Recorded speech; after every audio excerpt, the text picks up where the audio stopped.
All right. So our last review of the day is some more Lord of the Rings, and that is going to be for The Hobbit, 1977. So this is the Rankin Bass Hobbit film here.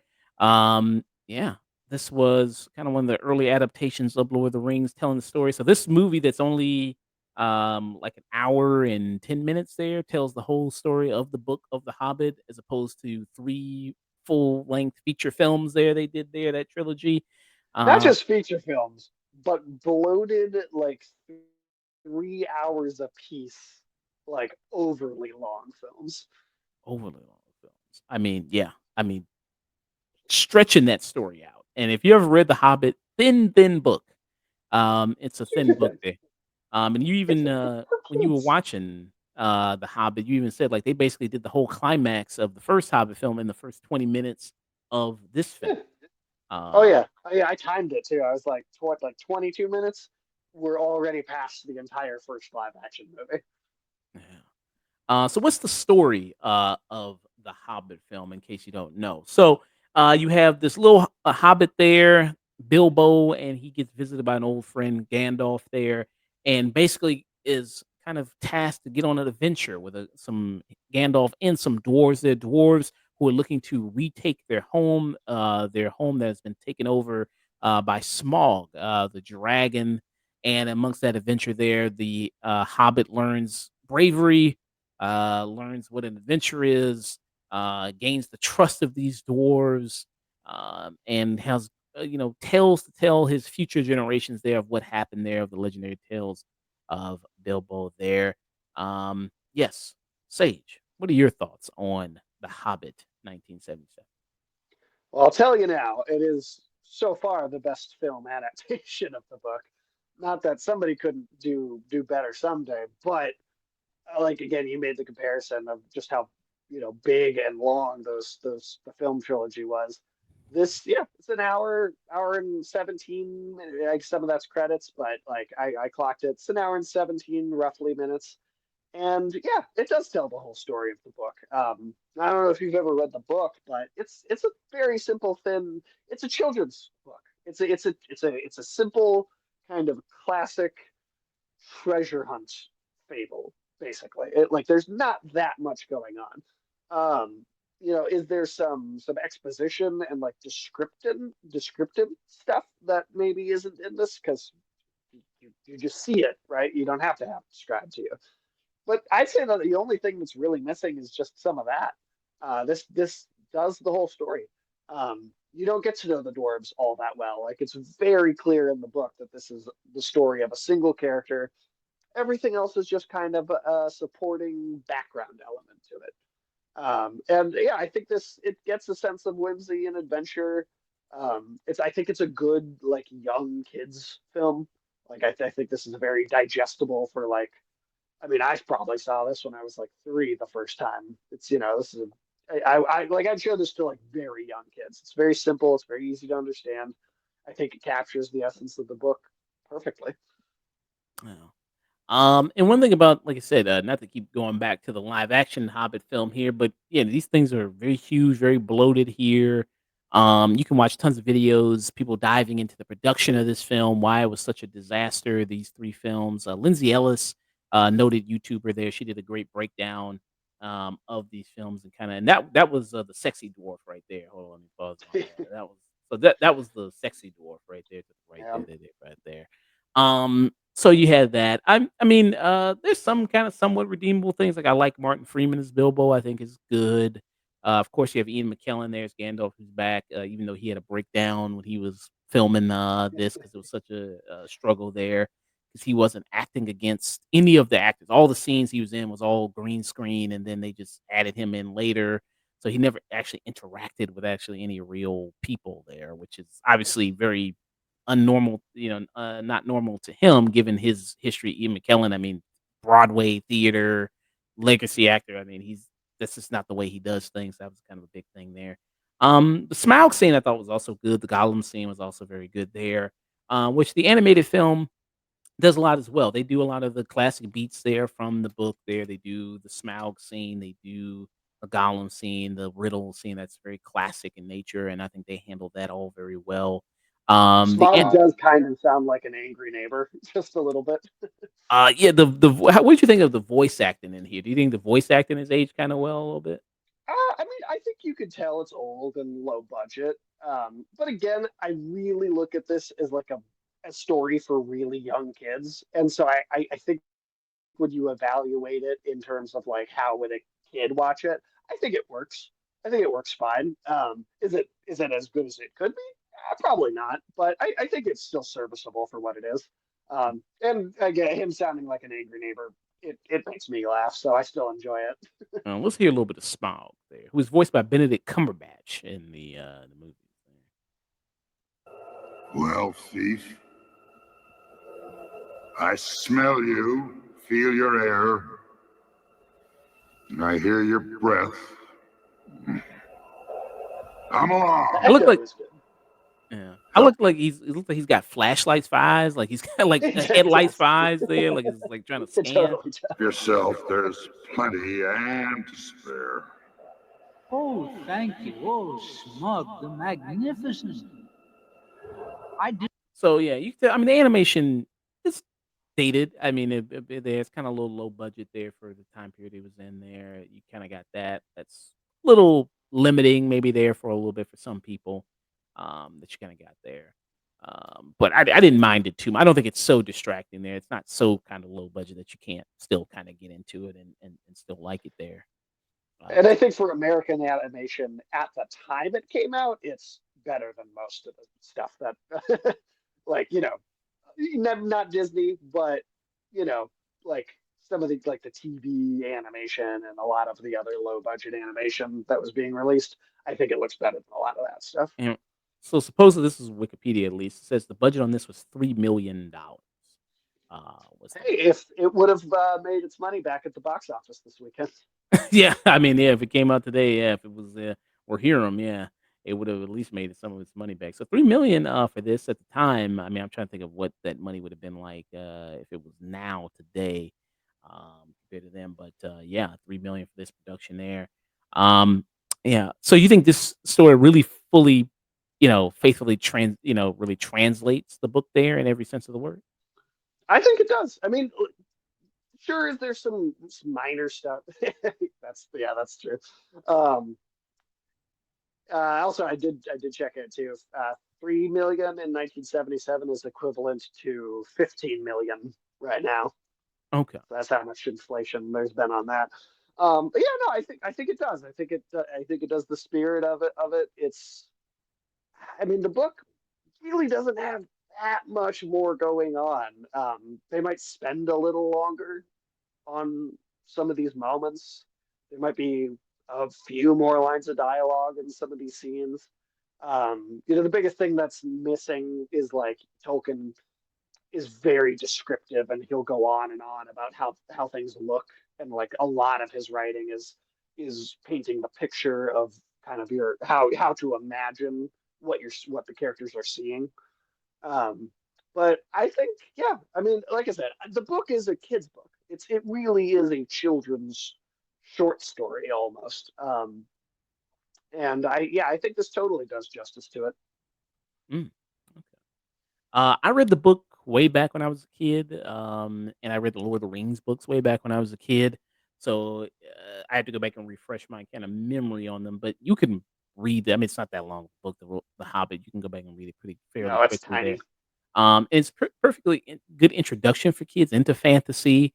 In kind of a story like this of just kind of this hapless kind of person, just kind of gets bombarded there. He's having a nice day. He's just in his little, home there, and then all of a sudden here comes this wizard. Here comes these dwarves coming out of nowhere, and then like, hey, we need you. We need a thief there to help us kind of come along, in this kind of adventure there with us, somebody who is incredibly small and can go undetected into things there. So you kind of got that. Peer What, pressure, man. yeah. What do you think is the best scene? You think the Gollum scene is the best one? I don't really like what they do with the Gollum scene. I'd say it's probably the smog scene in this. Mm, okay. Um, and let's see if I can look at some of the voices here. I don't recognize any of these names, but Smaug here, Richard Boone is the one who voices Smaug in this. You also have John Huston, who voices Gandalf, Orson Bean, who voices Bilbo Baggins, Theodore Goblin, who voices Gollum, Cyril Richard, who voices Elrond there. So yeah, a bunch of older actors. I'm not familiar with them. There's a bunch of older I did think it was funny that every time you hear an elf talk, they sound like very like Eastern European accents. I actors. don't know why that is. That just seemed to be consistent every time an elf spoke. Um, I also, well, as far as Gollum goes, he almost, I swear, he almost looks like a catfish to me in this. But I also do want to note that this was generally pretty close to how Gollum was thought of uh, and depicted in a lot of art, kind Mm. of prior to the film trilogy. This darker skin, almost more like a fish, more like a cave dwelling creature, like a salamander or something.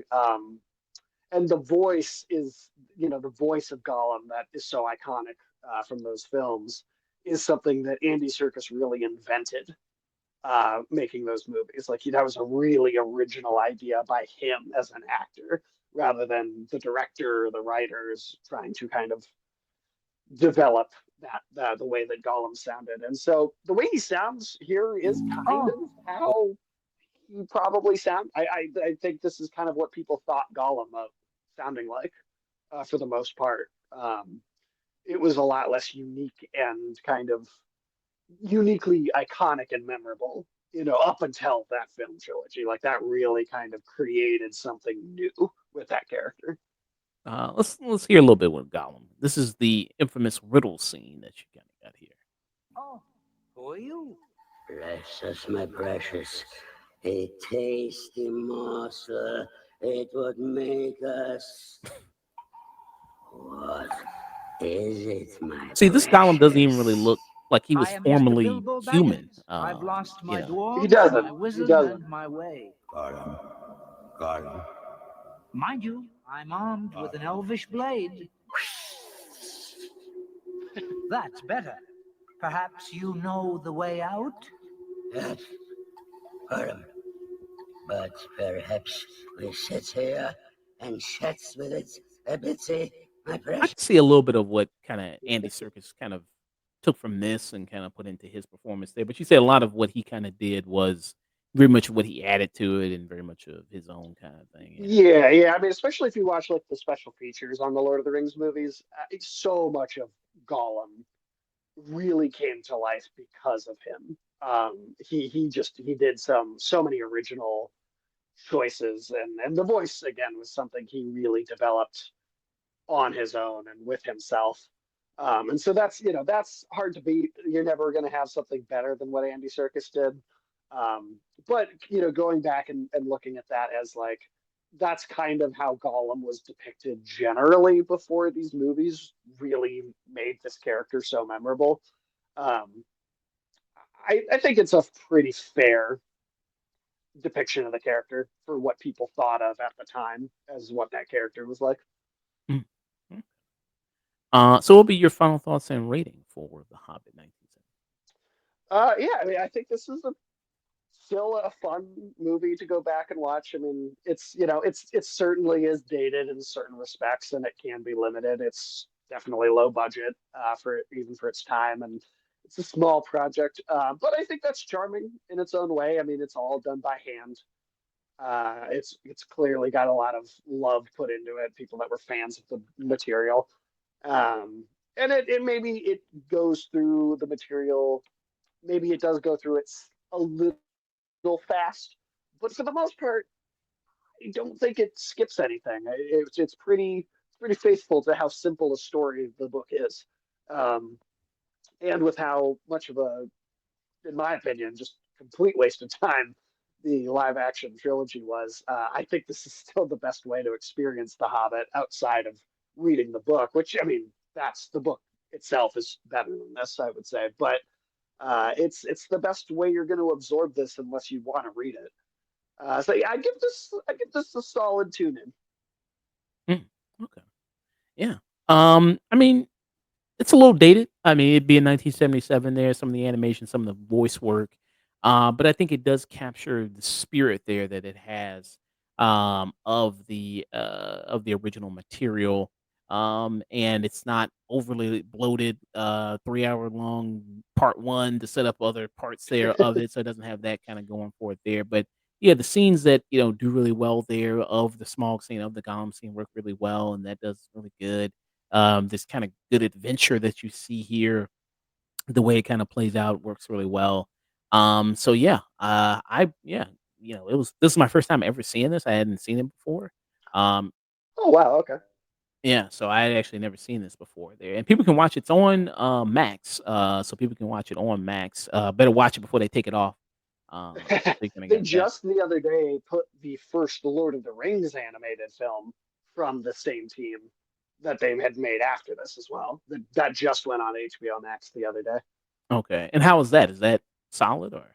I haven't watched that since I was probably 8 years old, so I'm going to need to give it another look before I comment on it. And then this won the teleplay won a Peabody Award, and the film received a Christopher Award as well. New York Times says here found the film curiously eclectic. It says here, but yeah, so it was kind of praised during its time when it came out. Uh, Ulysses said no Legolas actually crowbarred Oh, in. fake off. Yeah, 0 out of 10. Yeah, no Legolas shows up there, anything like that. No love Nothing like triangle that you have here. There's no big army battle of the armies that you overly CGI there. None of that kind of you going get on. like 30 seconds of the Battle of the Five Armies, and then they walk away. Yeah. Oh, sorry, you cut out there. What did you say? I'm sorry, you cut Oh, out. did I? I said there's like 30 seconds of the Battle of the Five Armies, and then they walk away, just like it's supposed to be. Yeah. So yeah, I also give this a solid tune in as well. So I yeah. will say they reused the hell out of the one song they have. Oh, the greatest adventure there. They have that. And I like that song, but they play it. I really noticed it this time watching it again. I was like, man, they played this like 7 times. I probably yeah, I can't. I don't want to play it because I don't want to get copyright on it. But yeah, the greatest adventure there. Did you ever see the Leonard Nimoy the music video he did for Yes, the story of Bilbo Baggins there? I That's a remember that. That's wild fun. one. Yeah. Why did he do this again? Because he just what he did he just love the He Hobbit or just loves Lord of the Rings, or they're the Hobbit. Yeah, I think he just loved it. okay? Who could have Leonard Nimoy played in the Hobbit? You think? Uh, he would have. So it is in the Hobbit.